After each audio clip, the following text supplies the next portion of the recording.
300 years, humans thought they were alone in the Caprulu sector. They were wrong. The Zerg emerged, seeking to consume all in their path, and before long, the Protoss, a highly advanced alien race, began wiping out infested worlds, burning Zerg and Terran alike. A three-way war, unlike anything humanity had ever faced, erupted almost overnight. All the while, a human civil war raged. Marshal Jim Raynor vowed to oppose the corrupt dictator Arcturus Mengsk for the betrayal of the woman he loved, Sarah Kerrigan. Boys, how about that evac? Damn you, Arcturus. Don't do this. It's done. Helmsman, signal the fleet and take us out of orbit. Now! Kerrigan, a loyal operative, was left to die at the hands of the Zerg.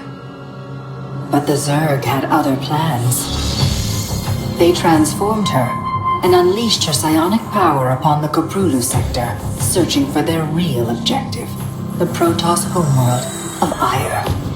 The Protoss were unaware of this danger and slow to respond. Their rulers, the Conclave, had dispatched Executor Artanis to hunt for Tassadar, a commander who had refused to wipe out infested Terran worlds. They crossed paths with a Dark Templar mystic whose kind was considered heretics by the Conclave. Through great effort, Zeratul convinced Tassadar and Artanis that he was not their enemy. Together they rallied more Protoss from both factions against the Zerg. Despite the Conclave's fury, they achieved significant victories against the Swarm. But when Zeratul struck down one of the Overmind cerebrates, his own mind was left vulnerable. From his thoughts, the Overmind gleaned Ire's true location, and the Swarm descended upon the Protoss homeworld with all their might and fury. It was Tassadar who kept the Templar from extinction that day. Using the power of both the Templar and the Dark Templar, he sacrificed himself to kill the Overmind. Ire was lost, but Artanis led the survivors to the Dark Templar's homeworld of Shakuras. Old prejudices were set aside. The Templar were now in the Dark Templar's debt. Without the Overmind, the Swarm fractured. Kerrigan sought control of all the Zerg, even enlisting the aid of old friends and enemies like Raynor, Mengsk, and Zeratul. Once her rule was uncontested, the Queen of Blades betrayed them all. Billions of humans and Protoss were killed. The Zerg stood unchallenged, but to the relief of all, the war seemed to end there. Zeratul suspected the Zerg had fallen under the control of dark forces.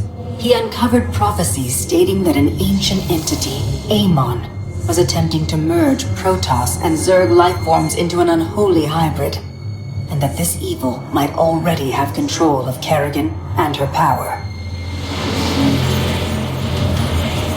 It was during this time that Executor Artanis, hailed as a hero, was made leader of both the Templar and the Dark Templar. As Hierarch, Artanis united both factions and promised to one day reclaim the glory they had lost on Ire. Raynor had vowed to see Kerrigan dead, but his retaliatory strike failed. Even his rebellion against Mengsk's tyranny proved ineffective against the Dominion's propaganda machine. But with the arrival of old friends and mysterious new allies, Raynor revived his campaign against the Dominion, scoring major victories on multiple fronts.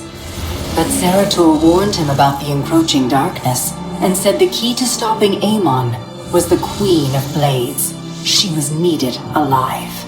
In a daring raid on the Zerg homeworld of Char, armies from the Dominion and Raynor, with help from Arcturus' son Valerian, used an ancient Zelnaga artifact to neutralize Kerrigan's power and free her from Amon's grasp.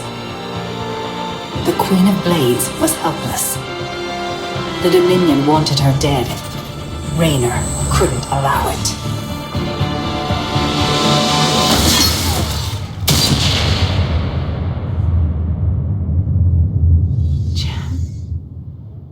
It's okay. I got you. Valerian Mengsk offered them sanctuary, but his father could not let this opportunity pass. During the raid, Kerrigan and Raynor were separated. Kerrigan escaped, while Raynor... He was briefly interrogated and summarily executed. Kerrigan sought vengeance. She set out to reclaim her position as Queen of Blades. With Zeratul's guidance, Kerrigan gathered the Zerg broods and ruled the swarm once again. Only this time, free. The killing will never stop. Until Mengsk is dead. Kerrigan began dismantling the Dominion's military, one mission at a time. To her surprise, she learned that Raynor was still alive. She charted a course to Korhal, Mengsk's stronghold. Despite encountering his best troops and traps, she personally ended his life. But there was little time to celebrate. Amon's plans were still unfolding. Kerrigan left Raynor to rebuild, while she hunted her true enemy. Raynor and Valerian Mengsk set about reforming the Dominion, with a just government. With the Zerg and Terrans quelled, Hierarch Artanis saw an opportunity. He declared that the unified Protoss, Templar and Dark Templar alike, would retake Ire. Any dissenting voices went unheard amid the hope for reclamation.